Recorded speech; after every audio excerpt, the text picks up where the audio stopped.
শ্রীকৃষ্ণ কাদেরকে সর্বাবস্থায় সর্বপ্রতিকূলতা থেকে রক্ষার প্রতিজ্ঞা করেছেন? এই প্রশ্নের উত্তর আছে শ্রীমদ্ ভগবদ্গীতার ৯ম অধ্যায় অর্থাৎ রাজগুহযোগের ৩১ নম্বর শ্লোকে।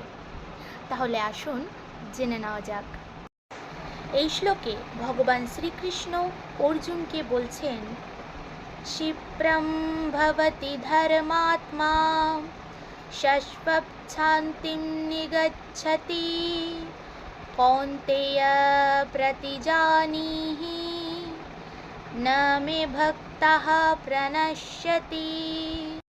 অর্থাৎ তিনি শীঘ্রই ধর্মাত্মায় পরিণত হন এবং নিত্য শান্তি লাভ করেন। হে কৌন্তেয়, তুমি দৃপ্ত কণ্ঠে ঘোষণা করো যে আমার ভক্ত কখনো বিনষ্ট হন না।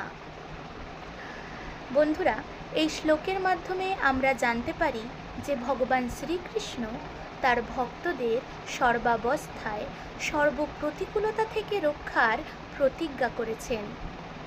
রাধে রাধে।